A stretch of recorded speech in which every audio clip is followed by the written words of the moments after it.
La communauté internationale, États-Unis en tête, redoublait vendredi ses appels pour dissuader Israël de lancer une offensive à grande échelle à Rafah, où près d'1,5 million de Palestiniens sont pris dans la nasse à la frontière avec l'Égypte. Le président américain Joe Biden a réitéré au Premier ministre israélien Benjamin Netanyahou, lors d'un appel téléphonique, son opposition à une opération militaire à Rafah sans un plan crédible et réalisable assurant la sécurité des civils à Rafah, selon la Maison-Blanche. Monsieur Netanyahou a annoncé une action puissante contre Rafah pour porter le coup de grâce au Hamas, au pouvoir à Gaza, mais assuré que son armée permettrait auparavant aux civils de quitter les zones de combat, sans expliquer vers quelle destination.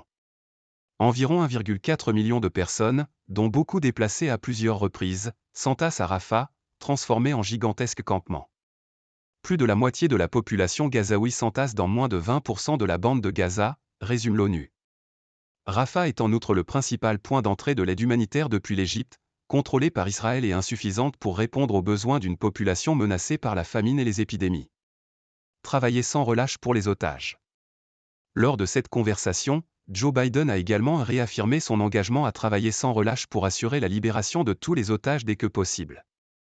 Selon Israël, 130 otages sont encore détenus à Gaza, dont 30 seraient morts, sur environ 250 personnes enlevées sur son territoire le 7 octobre. Une trêve d'une semaine en novembre avait permis la libération de 105 otages et de 240 Palestiniens détenus par Israël.